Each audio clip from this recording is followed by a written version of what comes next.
Welcome, curious mind, to the deep dive. Hello, everyone. Today, we're embarking on, well, let's call it an auditory expedition into something that's really pervasive. All around us. Yeah, but often kind of invisible. you know? Yeah.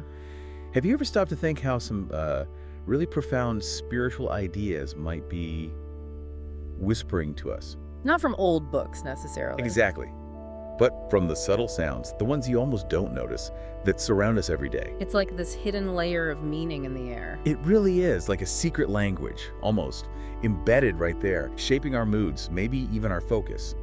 And it's more than just a vibe, isn't it? We're talking about sounds that have been really meticulously designed. Designed how? Well, not to grab your attention forcefully, like a pop song might, but more to gently kind of envelop it. Okay. To cultivate a different kind of awareness within you. These aren't just random noises or background fuzz. No, they're intentional. Sonic architectures, you could say? That's a great way to put it. Deeply intentional. Right.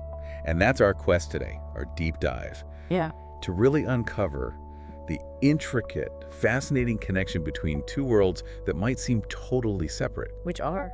The world of New Age philosophy, which is fascinating itself, and the expansive universe of ambient music. Okay, pulling back the curtain. Exactly.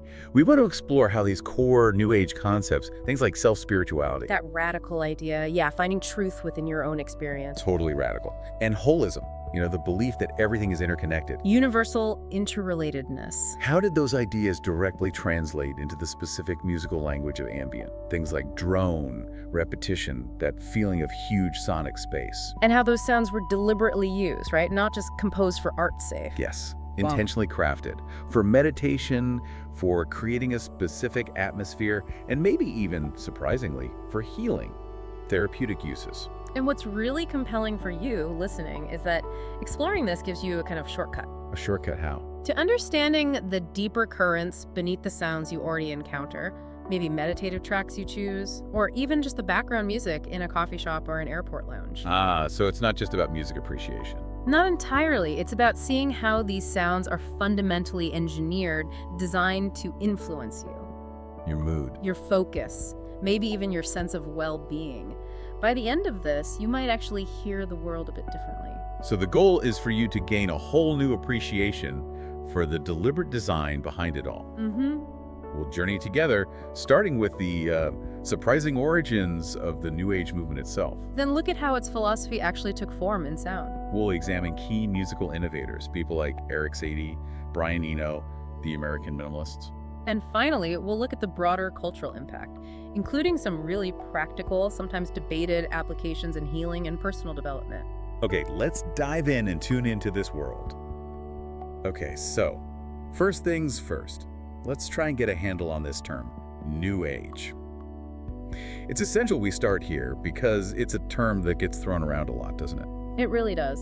And often with a lot of different, sometimes even contradictory meanings attached, it carries baggage. So what do we actually mean by it? Well, that's the crucial starting point, because as the scholar Hanegraaff really insightfully describes it, New Age isn't one single thing. It's not a monolithic movement. Not like a church with a fixed creed. Exactly. Not organized like that at all. He actually calls it more of an emblem or a tag. A tag. Yeah, a tag with what he terms polysemic fragmentations. Okay, poly what? Polysemic fragmentations. Basically, it just means it has many meanings, fragmented meanings, interpreted very differently by countless individuals. Ah, so it's shaped by how people understand it personally, vernacularly. Precisely. Through popular understanding and personal experience, rather than being guided by some clear, unified movement or official doctrine. That's actually a really profound point right there. So the takeaway isn't a fixed definition. No. It's more like, as you said, a tag for a kind of spiritual kaleidoscope. Always shifting, always reforming based on individual experience. You got it. It's less about signing up to a rigid belief system and much more about creating your own unique, personalized spiritual path. Which explains why it lacks all those traditional markers we usually associate with religious movements. Like what? Well, there's no single, universally recognized founder, like an L. Ron Hubbard for Scientology, for example. Right, no central authority figure. No corporate body seeking tax exemption, no specific conversion process you have to go through. No required dress code or special language and argot that only insiders use. Right. It's contested, it's varied, precisely because its whole essence seems to lie in that individual interpretation. Exactly. And if you think about the bigger picture, this unique quality, this polysemic fragmentation, actually points to a fundamental shift. A shift to what? In how people approach spirituality in the modern world. It really signals a move away from big institutions and external authorities. Towards something much more personal. Yeah, more adaptable, more inwardly sourced. It reflects this deep underlying societal desire for autonomy and belief, you know? Okay, so it's that fluid and decentralized. Where did it even come from? It must have origins somewhere. Oh, absolutely. It didn't just pop up out of thin air. Sutcliffe's research traces its development pretty clearly. From where? From these early, somewhat hidden, sort of esoteric groups. Enclaves, really? Like who? Well, you had groups like the Rosicrucians, various occultists, and maybe importantly, the followers of Alice Bailey's neo-theosophy. Neo-theosophy. Yeah, sort of modern take on theosophy. And from these niche beginnings, it gradually, but quite powerfully, started seeping into the mainstream. Into politics, music, art. Exactly. It was a slow burn, moving from the fringes into wider cultural recognition. You mentioned Alice Bailey. She seems pretty important here. She's definitely a pivotal figure in this story. From the 1930s through the 50s, roughly, she was incredibly prolific. What was her background? She was a former Anglican who got deeply involved with theosophy, and she published this huge body of work outlining this really elaborate system of what she called eschatological theosophy. Eschatological. Meaning focused on the end times, the ultimate destiny of humanity and the world. Her big texts like Discipleship in the New Age or The Return of the Christ, Right. they weren't just spiritual reflections, they specifically prophesied an esoteric, a hidden New Age. Ah, so she used the actual term. Yes, and she believed it would be kicked off by the return of Christ. Her language, her whole vision was seen as foundational. Foundational by whom? By many post-war spiritual activists and seekers, people like Dorothy McLean, who was a co-founder of the Feinhorn community later on, they saw Bailey's work as basic spiritual teaching. So Bailey coins the term in this prophetic, esoteric way, but then it starts getting used more directly. Exactly. Fast forward to the mid-1950s, and you have Sheena Govan. Okay. She gave this evocative name, Children of the New Age, to her own small, dedicated group of spiritual seekers. And who was in that group? Intriguingly, it included key figures who would later form the core of that proto-Feinhorn community you mentioned. Like Peter and Eileen Caddy? Dorothy McLean again? The very same. So this represents a really crucial early oral tradition of using the term New Age. It was circulating among a select few before it really exploded into public view. And that explosion, I guess, connects to the 60s counterculture. It does. It's important to see how these more hidden esoteric roots eventually merged with much broader cultural shifts. The popularization of the New Age idea is definitely commonly rooted in the counterculture of the 1960s. A time of huge social change, spiritual searching. Absolutely. And that era famously saw the popularization of the Age of Aquarius concept. Right, from the musical Hair. Exactly. That was the moment when these more specialized esoteric ideas really started to resonate with a much wider audience, becoming this powerful symbol of hope, transformation, and change. Okay, so we have the history, the fluidity. Now let's get to the core ideas. What's the philosophical engine driving all this? What are the big concepts? This is where it gets really interesting and where we see the direct links to the music later on. One of the absolute core tenets, according to Helas, is self-spirituality. Self-spirituality, what does that mean exactly? It's a truly radical idea, actually. It basically champions your own personal experience as the exclusive basis of religious or spiritual truth. Exclusive, so not books, not gurus, not institutions. Primarily, no. It positions the New Age approach as a kind of religion of revelation, but a very specific kind. How so? The revelation comes from within. Individuals directly, intuitively apprehend spiritual truth inside themselves. Your inner knowing becomes the ultimate authority. Wow, so you become your own spiritual compass? In essence, yes, your own final judge of what's true for you. And connect to that, you mentioned holism. That seems equally important. Absolutely central. It's this constant quest for wholeness, integration, connection at every single level of existence. What does holism signify here? It signifies universal interrelatedness. It's this deep conviction that the entire cosmos, everything in it, is permeated by a divine spirit or some kind of overarching energy. Like a cosmic web connecting everything. That's a great image for it. And this idea isn't just about personal feelings, it extends outwards into big ecological theories, arguing for the deep interconnectedness of all life on Earth. And into social theories too, envisioning a more harmonious, integrated global society. It's a whole worldview. A worldview that also seems to emphasize personal power, right? Yeah. This idea of creating your own reality. Yes, that's another pervasive and really empowering belief within New Age thought, that humans actively create their present reality. How does that work? The idea is that our unconscious belief structures those deep-seated patterns. Often limiting ones aren't fixed. They can be consciously identified and actually changed through deliberate effort, through intervention. Like reprogramming your own mind. Sort of. And this extends to some pretty radical ideas, like the notion that we might even choose our current life, our incarnation, as a specific learning task for our spiritual evolution. So my current situation is something I somehow chose to learn from. That's the idea in some strands of New Age thought. It puts immense responsibility, but also power, in your hands. Your reality, even your past interpretations of it, becomes a co-creation. So it's not just about being, it's about becoming. About actively creating your path. Exactly. And a vital part of that creation involves accessing what are often called inner worlds or other realities. Okay, what are those? The belief is that these non-ordinary states of consciousness exist and can be freely accessed through things like altered states of consciousness. ASCs may be induced through meditation, breath work, or sometimes psychedelics, or through specific spiritual techniques. Is there any scientific backing for this? Well, it finds support in fields like transpersonal psychology. Stanislav Grof's work, for instance, his detailed mapping or cartography of consciousness. What did Groff propose? He postulates the irreducibility of what he calls unitive consciousness. Yeah. Basically, the idea that our individual sense of self, our feeling of being separate, is fundamentally based on an illusion of separateness. An illusion? Yeah. That underneath it all, we're deeply connected to a larger unified field of consciousness. Accessing these other realities is about tapping into that deeper connection. Wow. Okay, so if everything is connected and truth is internal, how does that affect ethics, morality? That's a really interesting question, because New Age thinking often tends to replace traditional, what you might call, will-oriented ethics. Meaning ethics based on following rules, commandments. Exactly. Rules, duties, obligations imposed from outside.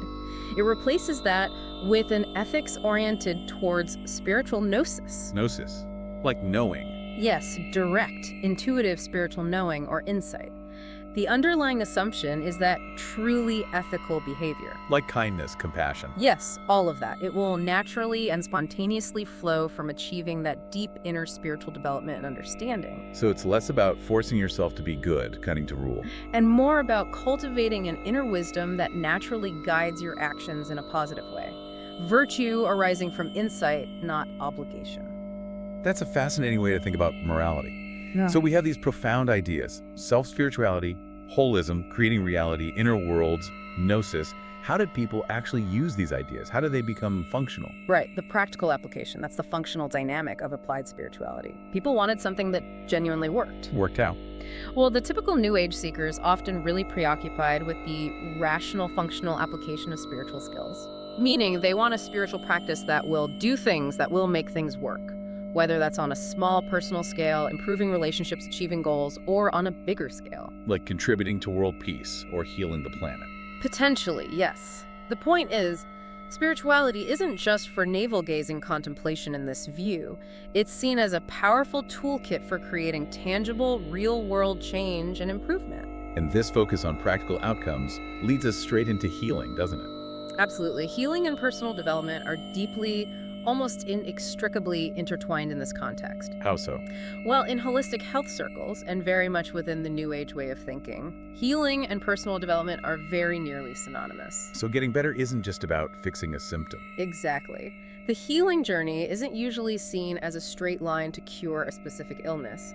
It's often viewed more like a spiral revolving around an essential core of who we are, as Olson puts it beautifully. That's a very different model from standard Western medicine. It is.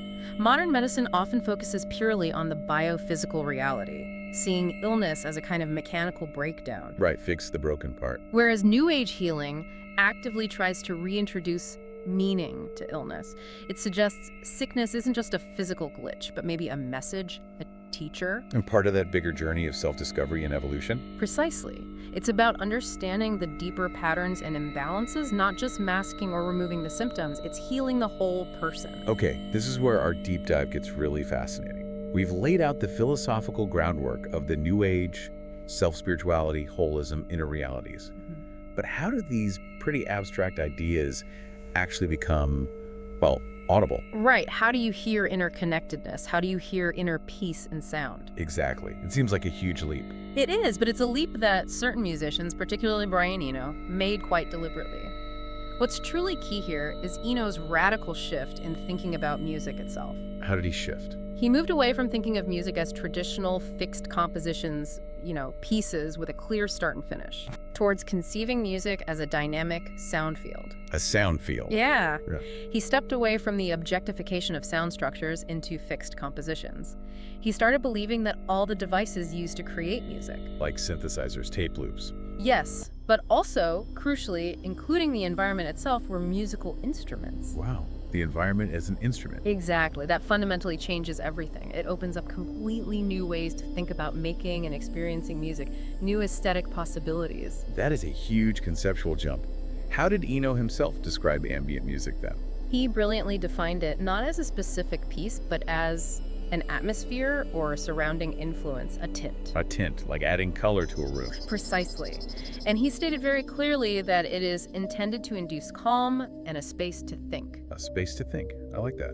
And the really revolutionary principle he laid out, the one that makes ambient music fit so perfectly with New Age ideas, is this.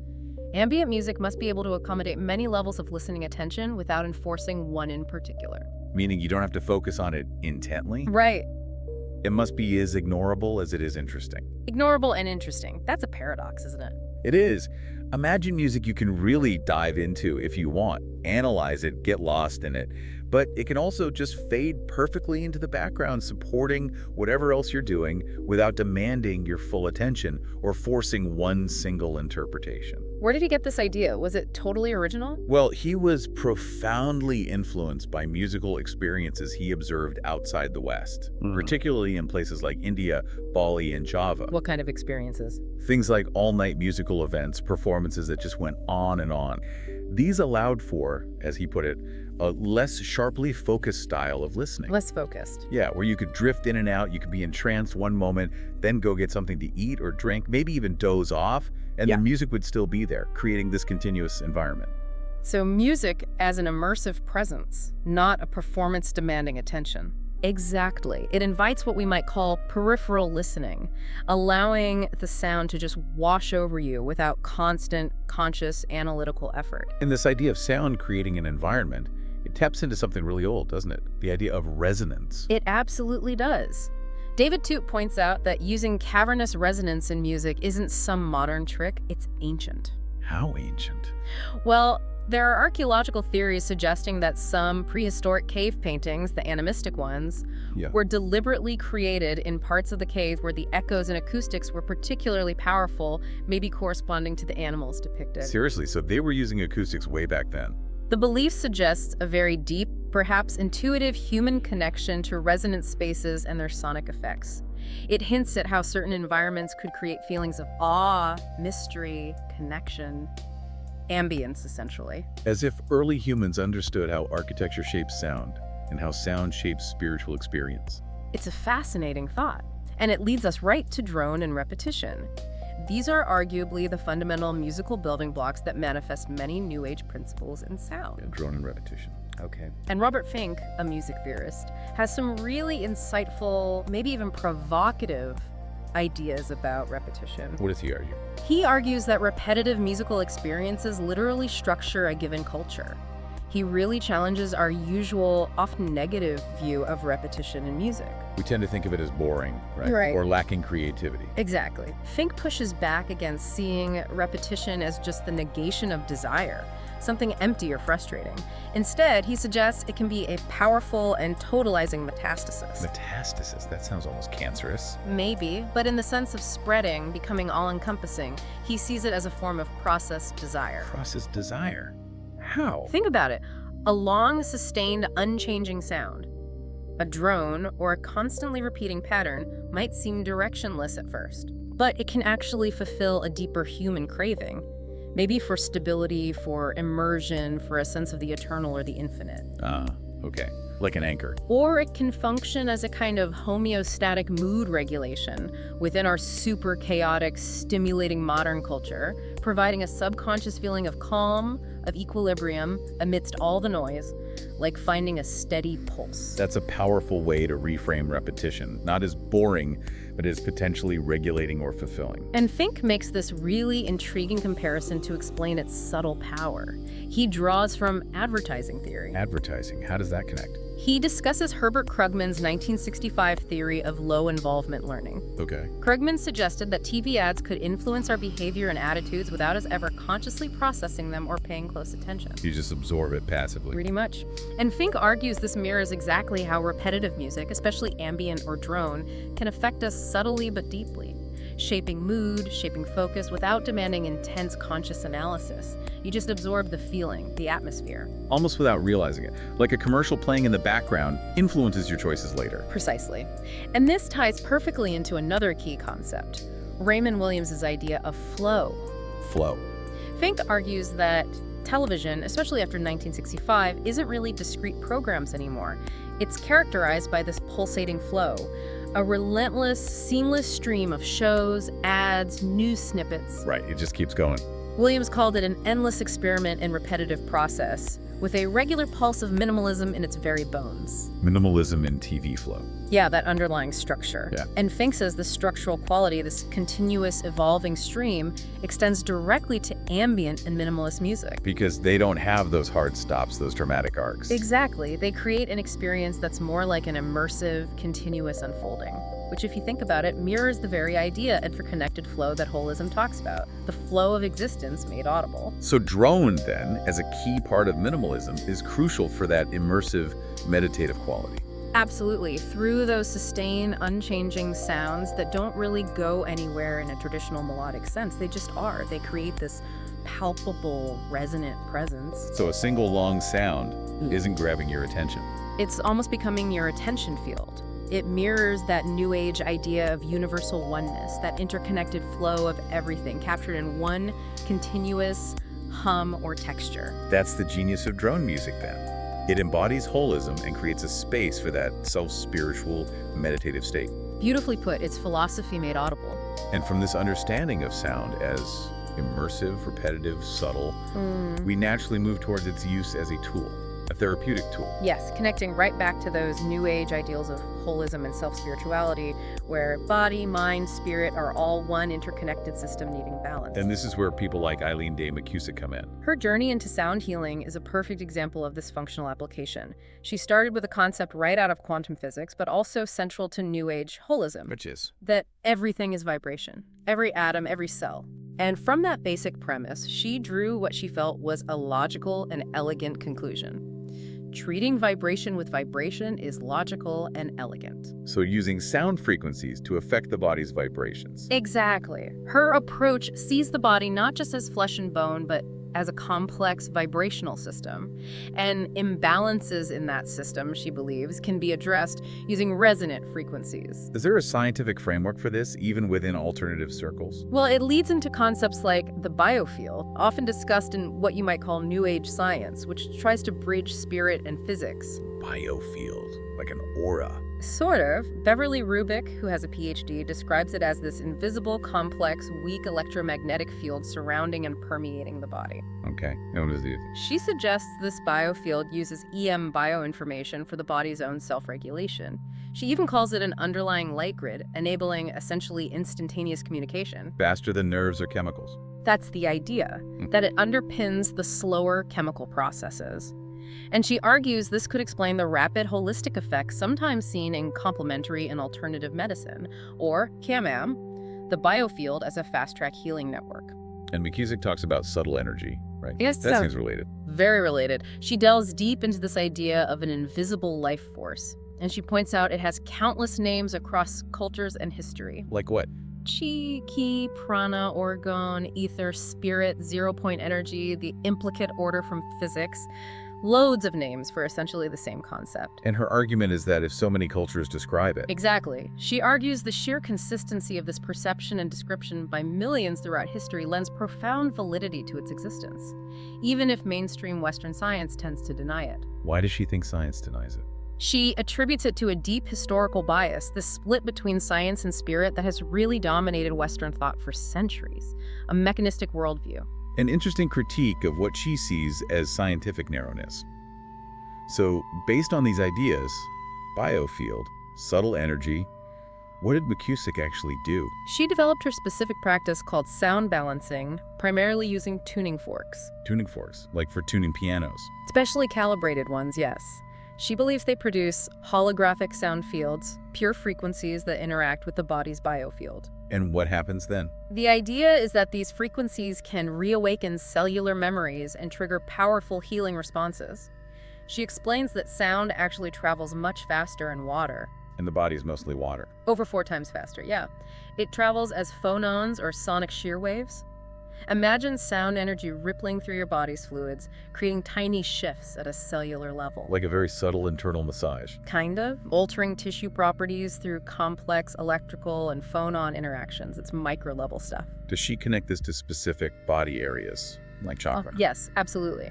Her work deeply integrates the Vedic chakra system, that map of the body's main energy centers. So she uses different forks for different chakras. Exactly.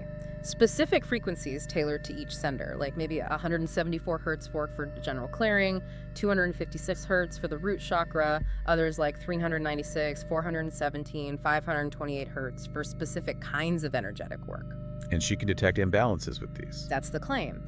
What's really insightful is her observation that both physical issues, say an old tailbone injury showing up as static or blockage near the root chakra, or emotional blockages like unprocessed sadness may be felt in the left shoulder, or frustration in the sacral area, anger or powerlessness in the solar plexus.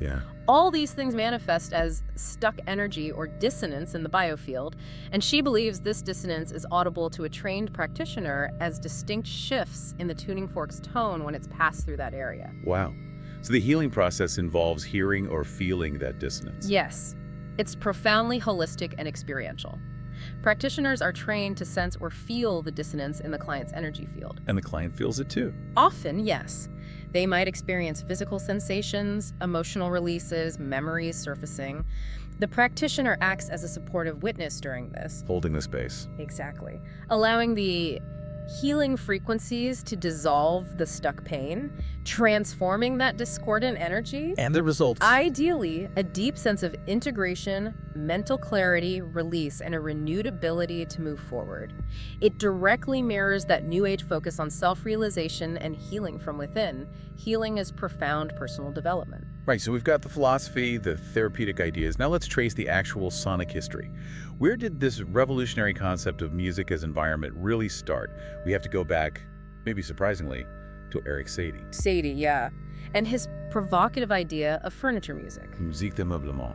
Furniture music, what was that about? He was genuinely radical for its time. He proposed music specifically designed to be heard, but not actively listened to. Heard, but not listened to. Exactly. Professor Roderick Swanston suggests it was partly a witty reaction against composers taking themselves too seriously. A poke at the grand, serious concert music of the day. Pretty much. Satie's audacious goal was to create, in his words, a transmitted philharmonic infiltrating the festivities. Music weaving through a party. Yeah, blending into the background, supporting the the social atmosphere without demanding attention, without interrupting conversation. It was this incredibly early, bold idea of music as an environmental element, not the main event.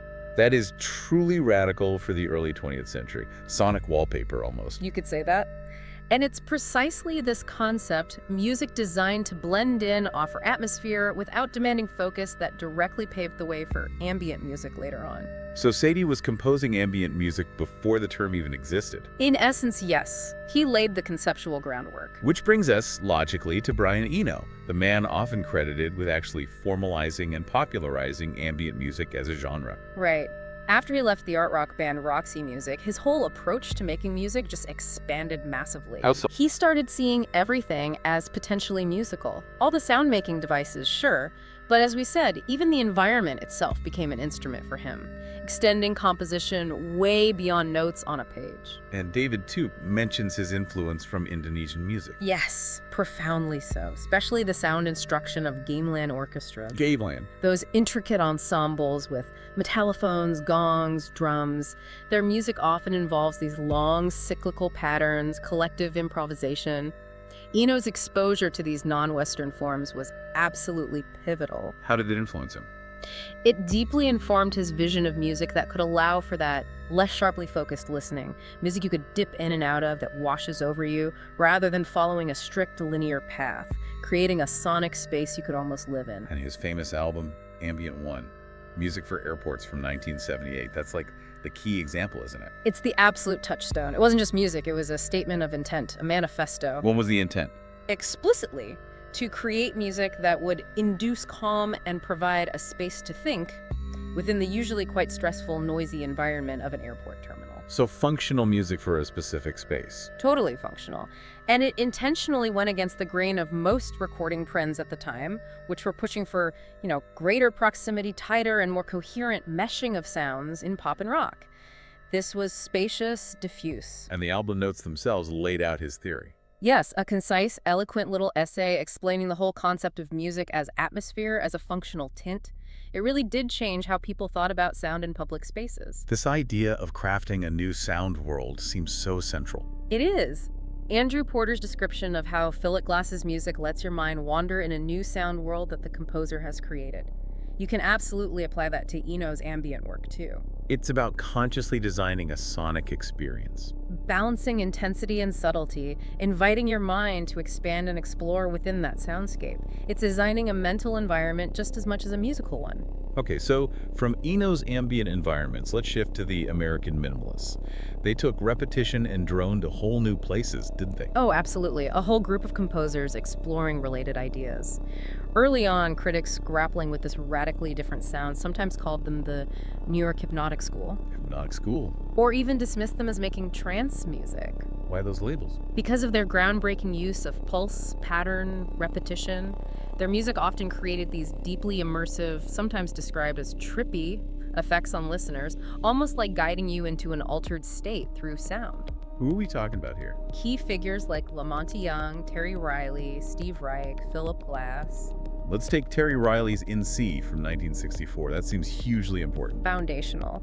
Imagine an ensemble could be any number of musicians, any instruments really, all playing from the same set of 53 short musical fragments or modules. Right. Each player repeats each module as many times as they want before moving to the next, and they all progress through the 53 modules at their own pace. So it's structured, but also kind of free. Exactly. It creates this shimmering, constantly evolving tapestry of sound, a fuzzy, gradual, linear ascent.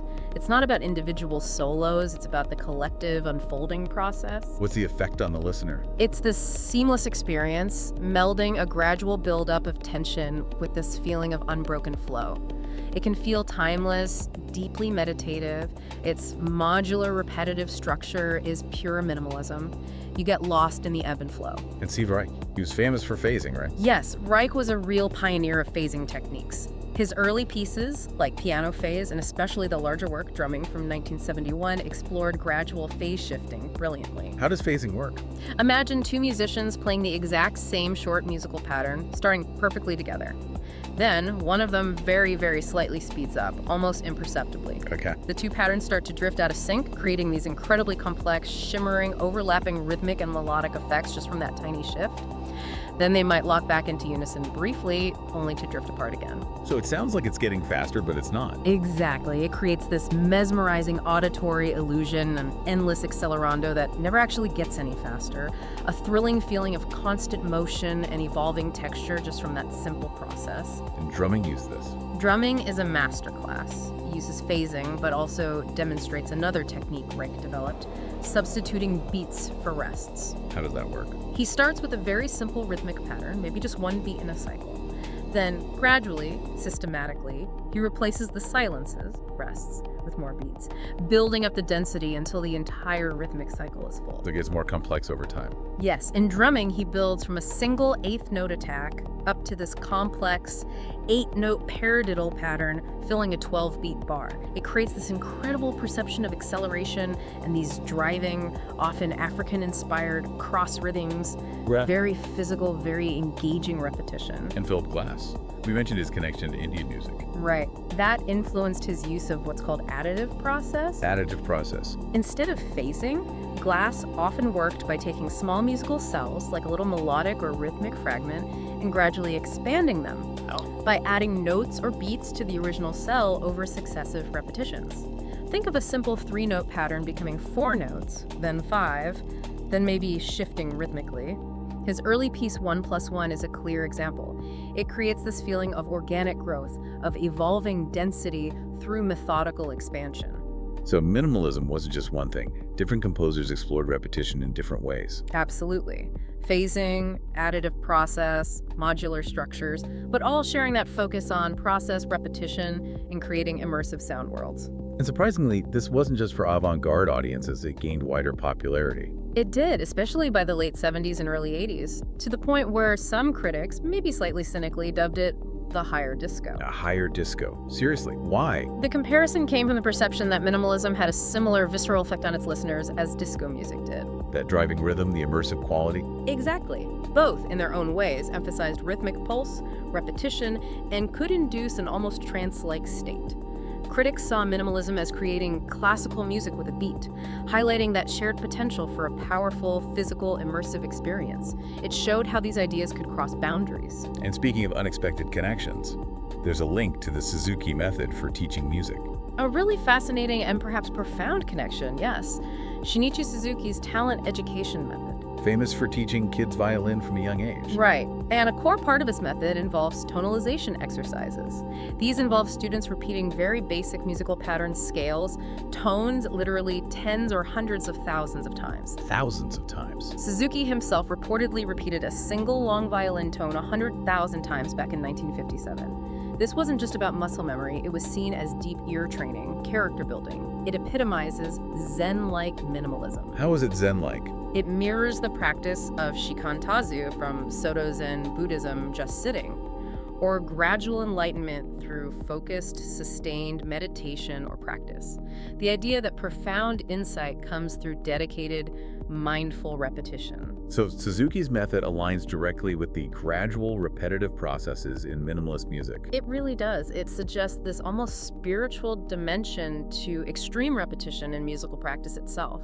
Repetition as a path to inner development, not just technical skill, a testament to the power of focused, sustained attention.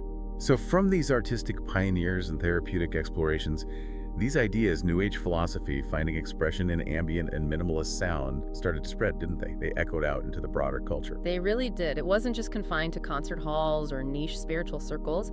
It found its way into some surprisingly mainstream places. Like where? Well, think about Japan. There was this businessman, Wouter Eno. Starting way back in 1961, he began piping background music into Japanese homes, offices, even train stations. Background music, like muzak. Similar idea, but maybe more pervasive. He clearly recognized this widespread, maybe unspoken cultural need for more ambient sound than regular radio or records provided. He wasn't just playing random tracks, he was consciously curating sonic environments for everyday life. And he was successful. hugely successful. At one point, he reportedly controlled something like 70% of Japan's entire background music market.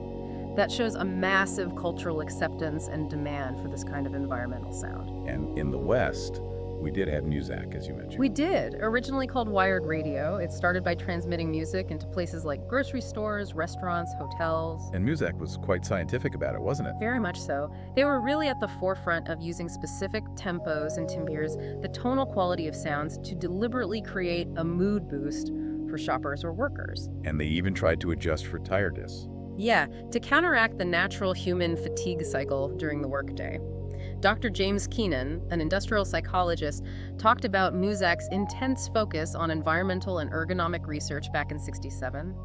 They wanted to optimize human well-being and productivity through carefully designed sound. What kind of music did they use? By the late '60s, it was quite sophisticated. They were blending older, light orchestral styles with arrangements of current pop and rock hits, creating this ubiquitous, influential sonic backdrop to modern life. So ambient sound became mainstream in a way. But what about the term New Age itself? How did that fare culturally?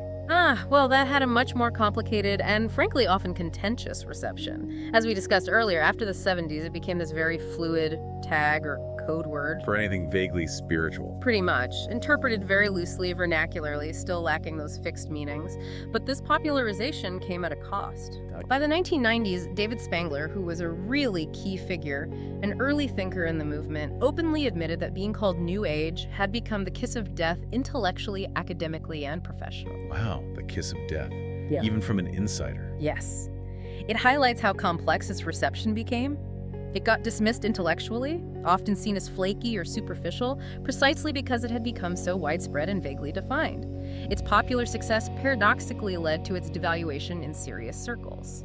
But despite that intellectual pushback, the actual practices, like healing with sound, continued to develop, right? Yeah. Often outside mainstream validation. Absolutely. This is where that functional dynamic, the applied spirituality, really kept evolving. The spectrum of healing with sound broadened considerably. Beyond just the tuning forks McCusick uses. Oh yes, sound is used therapeutically in many ways. Think about infrasonic sound, very low frequencies. Those 5-7 hertz pulses used in lithotripsy to break up kidney stones non-invasively. Right. Or ultrasonic sound, very high frequencies, routinely used in physical therapy to stimulate blood flow and help tissues heal. So sound therapy is used in medicine. In those specific ways, yes. But McCusick herself notes there's still a surprising dearth of information in the academic literature, specifically on the therapeutic use of single tones within the audible frequency range, even though practitioners and clients report significant benefits. There's a gap there. A gap between reported experience and formal scientific study. Exactly. Which raises the bigger question about validating energy healing in general. Can it be validated scientifically? Well, proponents like McCusick point to studies that have shown effects. Rigorously controlled, replicated studies, apparently, demonstrating the efficacy of practices like Reiki, even on unbiased participants like rats or bacteria. Unbiased because they can't have a placebo effect. That's the argument. And then there's the work of Dr. John Zimmerman back in the 80s. He used these incredibly sensitive squid magnetometers. Superconducting quantum interference devices. Right. To actually measure pulsing biomagnetic fields coming from the hands of therapeutic touch practitioners. He measured something. Yes. He found frequencies primarily in the 0.3 to 30 hertz range, extremely low frequencies. ELF, which other research has shown are capable of stimulating powerful healing responses in tissues, suggesting something measurable and potentially effective is happening. Even if the exact mechanism isn't fully understood by mainstream science yet. Precisely. And McCusick's work also touches on relatable psychological patterns she connects to energy, like what she calls the 80%er syndrome. The 80%er, what's that? She describes it as this pattern arising from stuck energy in the biofield.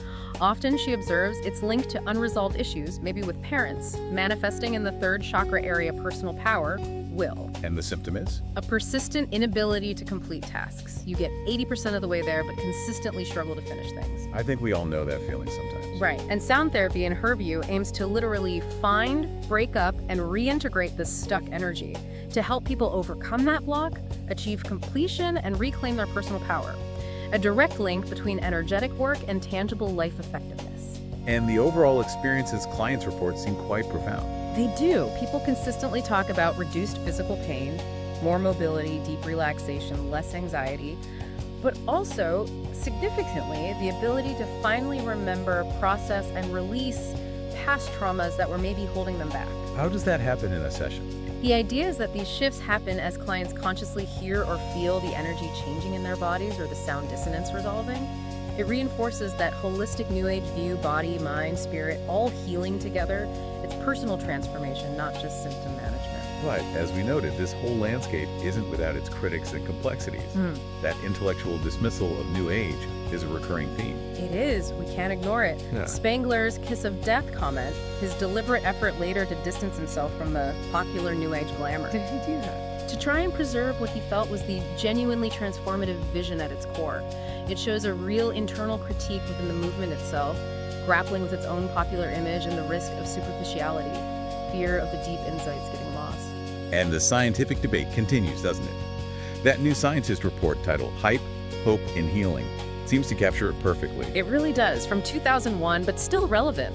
It encapsulates that ongoing, complex discussion in science and the public sphere about the efficacy of these alternative or holistic approaches. There's acceptance, there's skepticism, there's the constant search for rigorous proof in areas that often challenge standard scientific methods. And McCusick herself is quite critical of mainstream science's attitude. She is. She argues it too often sweeps under the rug evidence that supports concepts like the energy body or energy medicine. She calls it dogmatism. Yes, rather than true, open scientific inquiry. She attributes this resistance to a deeply ingrained mechanistic worldview that just automatically rejects concepts like life energy or biofields, even when she argues there's mounting empirical evidence suggesting they're real and influential. She's basically calling for a bigger, less rigid scientific paradigm. Okay, so we have the spiritual aspirations, the therapeutic claims, the scientific debates. Let's bring it back to the sound itself and that provocative idea from Robert Fink. Yes, minimalism as the media sublime. A really striking counterpoint to the usual narrative of ambient music as purely serene or meditative. What does he mean by media sublime? He suggests that the relentless repetitions in minimalist music don't just create calm. Instead, they might be presenting the listener with something else entirely. Which is? The overwhelming experience of living through every last iteration of every piece of advertising in an entire media plan. Wow, like being bombarded by the sheer volume of modern media. Exactly. Think about that ceaseless, pulsating flow of information, commercials, stimuli we're all immersed in. Fink argues that minimalism, with its endless loops, creates an abstract mental encompassing of a huge, terrifying, unrepresentable force. So not inner peace, but a confrontation with the overwhelming nature of modern life. Potentially, yes. A starkly different interpretation, but equally immersive. It sees repetitive sound's cultural impact not just as a quest for New Age serenity, but maybe as a reflection, or even an embodiment of the relentless, perhaps terrifying hum of our media-saturated world. A powerful, almost unsettling alternative take. Hashtag outro. So as we bring this deep dive to a close, we've really covered some ground, haven't we? We have indeed, from the complex and often misunderstood roots of New Age philosophy. With that deep focus on self-spirituality, finding truth within, and holism, that idea of everything being connected. Right, that grand vision of universal interconnectedness. We've traced how those ideas found expression, often subtly but profoundly, in the actual soundscapes that surround us. We've seen and hopefully helped you hear how those spiritual goals were translated into the specific musical language of ambient and minimalism. Into the drones, the repetitions, the vast sonic spaces designed to create environments for inner exploration, meditation, or just being. Yeah, and whether these sounds were intentionally crafted to soothe the busy mind, or help someone focus for meditation. Or perhaps even to heal the body's subtle energy field, as some practitioners believe. Or simply to inspire deep self-reflection. It's clear that the sounds we've explored today are deeply tied into that enduring human quest. That quest for inner understanding, for balance, for holistic well-being, it's really a testament to the quiet yet pervasive power of intentional sound. How it can shape our experience on so many levels, often without us even realizing it. And this deep dive hopefully has revealed just how much unseen vibrational information you might be absorbing all the time. Whether that's from ambient music, carefully curated for peace and calm. Or from that relentless pulsating flow of modern media that Fink describes so vividly. It's all sound impacting you. So considering how these sounds can subtly reshape your inner world, maybe even your physical state, Here's a final provocative thought for you, the listener, to take away and maybe play with. What unnoticed vibrational information are you consciously or maybe unconsciously absorbing in your daily life? And how might you begin to more deliberately curate your own sonic environment? How might you shape the sounds around you to better align with your own personal quest for wholeness, for insight, for inner peace in this incredibly noisy world full of unseen soundscapes? Something to ponder, definitely. Yeah. As you tune back into the world around you, maybe listening just a little bit differently. Discovering those hidden layers of sound, it's been fascinating. It really has. Thank you for joining us on this deep dive. Until next time. We'll catch you next time.